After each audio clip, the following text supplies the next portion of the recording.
शरपसंद ड्रामे की आने वाली एपिसोड बहुत ही धमाकेदार होने वाली है, क्योंकि फरासत का अंजाम बहुत ही जल्द दिखाया जाएगा कि फरासत ने जो कुछ भी दूसरों के साथ किया वही उसके पास सूद समेत पलट कर आने वाला है। जब उसको इस बात की खबर मिलेगी कि उसका बेटा गिरफ्तार हो चुका है तो वो बहुत ही ज़्यादा परेशान हो जाएगा।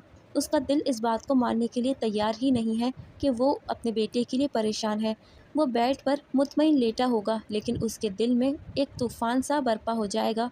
वो इस बात को डर रहा है कि ऐसा ना हो कि जो कुछ भी उसने दूसरों के साथ किया वही सब उसकी औलादों के आगे आ जाए। वहीं पर फरासत का बेटा जिस लड़की पर यकीन करता था वही सब कुछ थी इसके लिए, वही उसकी ज़िंदगी का सबसे बड़ा रोग बन जाएगी। पुलिस उसके घर पर छापा मारती है तो फरासत का बेटा मौजूद होता है। वो लड़की इसके साथ फ्रॉड करके सारा पैसा लेकर भाग जाएगी और पुलिस के सामने साफ साफ कह देगी कि मैं इस लड़के को तो जानती तक नहीं हूँ। पुलिस उसे पकड़ लेती है। वो चीख चीख कर कहता है वो लड़की इसकी बीवी है और वो निकाह कर चुके हैं, लेकिन पुलिस उसे बताती है वो लड़की साफ साफ बयान दे चुकी है कि इसका तुमसे कोई भी ताल्लुक नहीं है। अब फरासत के बेटे को इस बात का एहसास हो जाएगा कि वो लड़की इसके साथ बहुत बड़ा फ्रॉड करके भाग चुकी है। अब उसके पास निकलने का कोई भी चारा नहीं है, क्योंकि जो भी पैसे उसके पास थे वो सब अब उसने हड़प कर लिए हैं। रुबीना अपने बेटे के लिए हद से ज़्यादा तड़प रही होती है, लेकिन फरासत बेड पे लेटा सुकून से सो रहा होता है। तो रुबीना उससे कहती है कि फरासत आप कैसे सो लेते हैं इतना सुकून से।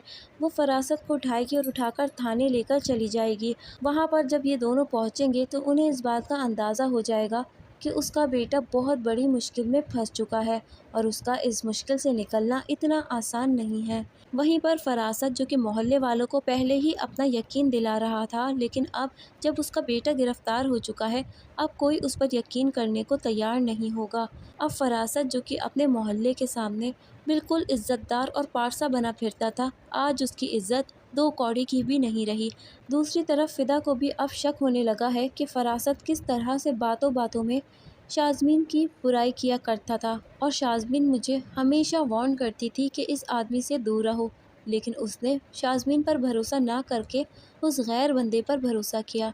वहीं पर दूसरी तरफ मनाहिल है, जो कि अपने ससुराल वालों को खुश करने की बहुत कोशिश कर रही होती है और वो चाहती है कि उसके ससुराल वाले उससे राज़ी हो जाए, लेकिन वली की वालदा, जो कि उससे शदीद नफ़रत करने लगी हैं। जब मनाहिल वली की अम्मी को हाथ लगाती है तो वो उसे झिड़क देती है और कहती है कि मुझे हाथ मत लगाना, मुझे तुम्हारे पूरे ख़ानदान से कराहत महसूस होती है।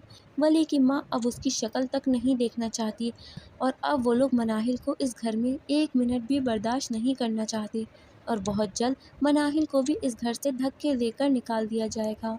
दोस्तों, अगर आपको मेरी वीडियो अच्छी लगी है तो चैनल को सब्सक्राइब कीजिए ताकि मेरी वीडियो आप तक पहुंचती रहे।